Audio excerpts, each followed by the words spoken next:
சிவாய நம. அனைத்து அடியார் பெருமக்களுக்கும் வணக்கம். இந்த வாக்கு உரையானது கடந்த 29 மார்ச் 2, 2026 அன்று இலங்கை ஆதிகோணேஸ்வரம் தம்பலகாமம் என்ற இடத்தில் நடந்த சிவபுராண கூட்டுப் பிரார்த்தனையில் அகத்திய பெருமானால் உரைக்கப்பட்டது. வாருங்கள், வாக்கின் உரைக்குள் செல்வோம். இறைவா நீயே அனைத்தும், இறைவா நீ நன்றாக இருக்க வேண்டும். அன்னை ஸ்ரீ லோபாமுத்ரா உடனுரை தந்தை அகத்திய மாமுனிவர் திருவடிகளை பணிந்து ஈரேழு உலகத்தையும் காத்து அருளக்கூடிய அன்னை ஸ்ரீ உண்ணாமலை அம்மை உடனுரை தந்தை அண்ணாமலையார் பொற்கமலத்தை பணிந்து பதிவினை வெளியிடுகின்றோம். அன்பான நேயர்களே, உங்களை ரொம்ப மரியாதையோட வரவேற்கிறோம். ஆமா நேர்களே, இந்த செய்தியை கேட்கிற நீங்க ரொம்பவே ஆசிர்வதிக்கப்பட்ட ஒரு உன்னதமான ஆத்மாக்கள்னு தான் சொல்லணும். கண்டிப்பா. ஏன்னா மாபெரும் சித்தர்களோட இந்த பழங்கால போதனைகளை கேட்கறதுனால உங்க வாழ்க்கையில பல மிக சிறந்த காரியங்கள் நடக்கப் போகுது. அதனால இந்த பதிவை கொஞ்சம் கூட தவறாம முழுசா கேளுங்க. ஏன்னா இதுல பகவான் ஸ்ரீராமரோட அவதார ரகசியத்தையும் இறந்து போன முன்னோர்களை மீண்டும் உயிர்ப்பிக்கிற அந்த மாபெரும் ரகசியத்தையும் நீங்க கத்துக்க போறீங்க. அதாவது இராமாயணத்தை நம்ம எல்லாருமே அன்னை ஸ்ரீ சீதா தேவியை மீட்கிற ஒரு பயணமா தானே பார்த்திருக்கோம். ஆனா அதுக்கு பின்னாடி ஒரு ட்ரோஜன் ஹார்ஸ் மாதிரி ஒரு பிரம்மாண்டமான மறைமுக வியூகம் இருந்திருக்க இல்லையா? சரியா சொன்னீங்க. சிவபெருமான், அன்னை பார்வதி தேவி மற்றும் அனைத்து தெய்வங்களின் அருளோடு அகத்திய மாமுனிவர் உரைத்த அந்த ரகசியங்களை நாம இன்னைக்கு பார்க்க போறோம். இது சித்தன் அருள் வளைப்பு, அதாவது பிளாக் ஸ்பாட்ல பதிவு 2183ல கொடுக்கப்பட்டிருக்கு. ஓ சரி. பகவான் ஸ்ரீராமர் அவதாரம் எடுத்ததன் பின்னாடி இருக்கிற அந்த உண்மையான நோக்கம் என்ன? நமது ஆதாரங்கள் கேது பகவானை பற்றி குறிப்பிடுதே, அதுக்கும் இதுக்கும் என்ன தொடர்பு? அது என்னன்னா, ஜோதிடத்துல கேது பகவான ஞானகாரகர்னு சொல்லுவாங்க. அதாவது முக்திக்கு வழிகாட்டும் கிரகம். சரி.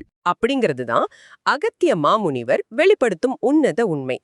கேது முக்திக்கு காரகன் அப்படிங்கறதால முக்தி முடங்கி போயிருந்த தன்னோட முன்னோர்களை மீட்பதுதான் அவரோட நோக்கமா இருந்திருக்கு. ஓ, அப்போ அன்னை ஸ்ரீ சீதாதேவியை மீட்பது மட்டுமில்லாம, ஆமா, இலங்கையில் உள்ள புண்ணிய நதிகளின் மூலமா தன் முன்னோர்களுக்கு மோட்சம் அளிப்பதே பகவான் ஸ்ரீராமரின் மிக முக்கிய அவதார நோக்கம். இப்போ புரியுது. கேது முக்திக்கு காரகன் அப்படிங்கறதால அந்த செயல் அவரோட கரெக்டா பொருந்துது.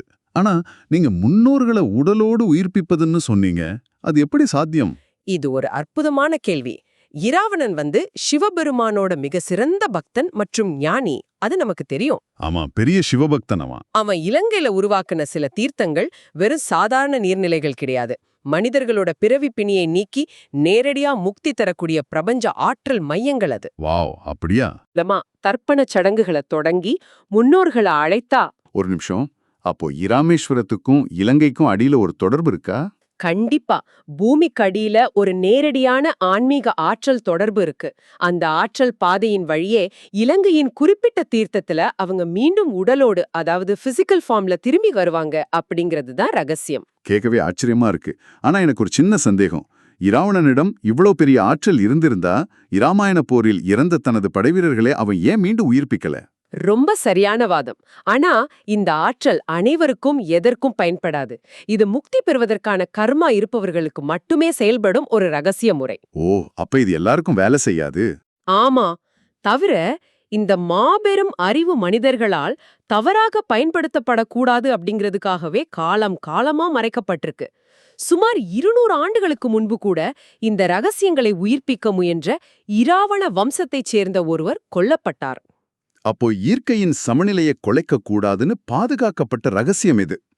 இதுவரைக்கும் நம்ம பார்த்ததை ஒரு சுருக்கமா சொல்லணும்னா, முதல் புள்ளி பகவான் ஸ்ரீராமரின் அவதார நோக்கம் மற்றும் கேது பகவானின் அம்சம். 2வது புள்ளி முன்னோர்களை மீண்டும் உடலோடு வரவழைக்கும் இலங்கையின் ரகசிய தீர்த்தங்கள் மற்றும் அதனோட மகத்துவம். அப்புறம் 3வது இராமேஸ்வரம் முதல் இலங்கை வரை உள்ள ஆன்மீக தொடர்பு மற்றும் தர்ப்பண ரகசியம். இந்த ரகசியங்கள் இன்னைக்கு உங்களுக்கு கிடைச்சிருக்குன்னா அது ரொம்ப பெரிய விஷயம். முற்றிலுமாக உண்மை. இது ஒரு உலகளாவிய செய்தி. இதுக்கு நோ காப்பிரைட், அதாவது எந்த காப்புரிமையும் கிடையாது. ஆமா நேயர்களே, அதனால இந்த மாபெரும் உண்மைகளை நீங்க WhatsApp, Facebook, Instagram, X, LinkedIn, TikTok, Snapchat, Reddit, Telegram, Discord, மெசஞ்சர்னு எல்லாத்துலயும் பகிருங்க. கண்டிப்பா. இதை இலவசமா டவுன்லோட் செஞ்சு உங்க யூடியூப் சேனல்கள்ல கூட நீங்க அப்லோட் பண்ணலாம். ஏன்னா இந்த மாதிரி ஒரு தெய்வீக வழிகாட்டுதலை மத்தவங்களுக்கு பகிர்வதன் மூலம் உங்களுக்கு முதல் தர உயர் புண்ணியம் நிச்சயமாக கிடைக்கும். சித்தர்களின் இந்த மகத்தான செய்தியை இவ்வளவு நேரம் பொறுமையாக கேட்ட நேயர்களுக்கு எங்களின் மனமார்ந்த நன்றிகள். ஓம் அன்னை ஸ்ரீ லோபாமுத்ரா உடனுரை தந்தை அகத்திய மாமுனிவர் திருவடிகளில் சமர்ப்பணம். சர்வம் சிவார்ப்பணம். நிறைவாக ஒரு கணம் யோசிச்சு பாருங்க.